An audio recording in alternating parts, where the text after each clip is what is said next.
Think and Grow Rich. What do you want most? Is it money, fame, power, contentment, personality, peace of mind, happiness? The 13 steps to riches described in this book are for the shortest dependable philosophy of individual achievement ever presented for the benefit of the man or woman who is searching for a definite goal in life. Before beginning the book, you will profit greatly if you recognize the fact that the book was not written to entertain. You cannot digest the contents properly in a week or a month. After reading the book thoroughly, Dr. Miller Reese Hutchison, nationally known consulting engineer and longtime associate of Thomas A. Edison, said, "This is not a novel. It is a textbook on individual achievement that came directly from the experiences of hundreds of America's most successful men. It should be studied,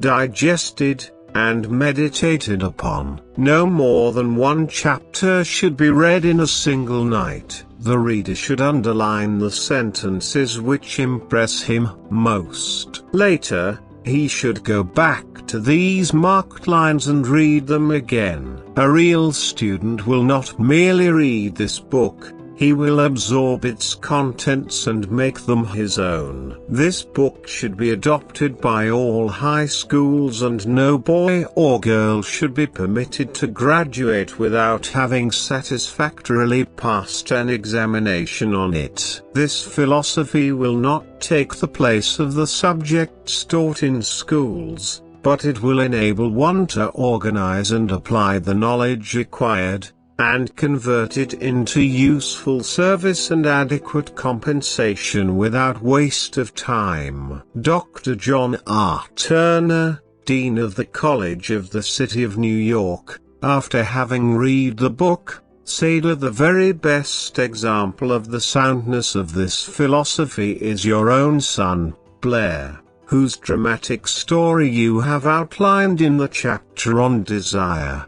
Dr. Turner had reference to the author's son, who, born without normal hearing capacity, not only avoided becoming a deaf-mute, but actually converted his handicap into a priceless asset by applying the philosophy here described. After reading the story, starting on page 52, you will realize that you are about to come into possession of a philosophy which can be transmuted into material wealth, or serve as readily to bring you peace of mind, understanding, spiritual harmony, and in some instances, as in the case of the author's son, it can help you master physical affliction. The author discovered, through personally analyzing hundreds of successful men, that all of them followed the habit of exchanging ideas,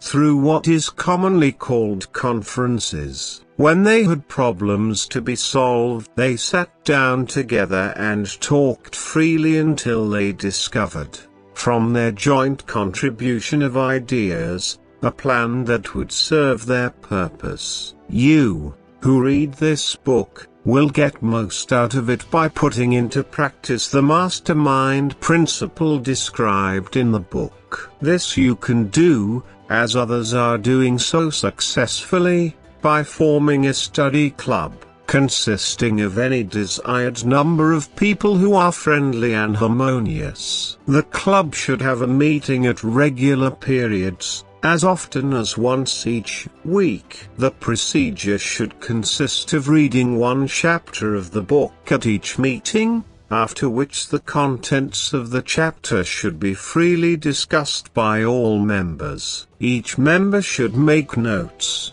putting down all ideas of his own inspired by the discussion. Each member should carefully read and analyze each chapter several days prior to its open reading and joint discussion in the club. The reading at the club should be done by someone who reads well and understands how to put color and feeling into the lines. By following this plan, every reader will get from its pages not only the sum total of the best knowledge organized from the experiences of hundreds of successful men, but more important by far, he will tap new sources of knowledge in his own mind as well as acquire knowledge of priceless value from every other person present.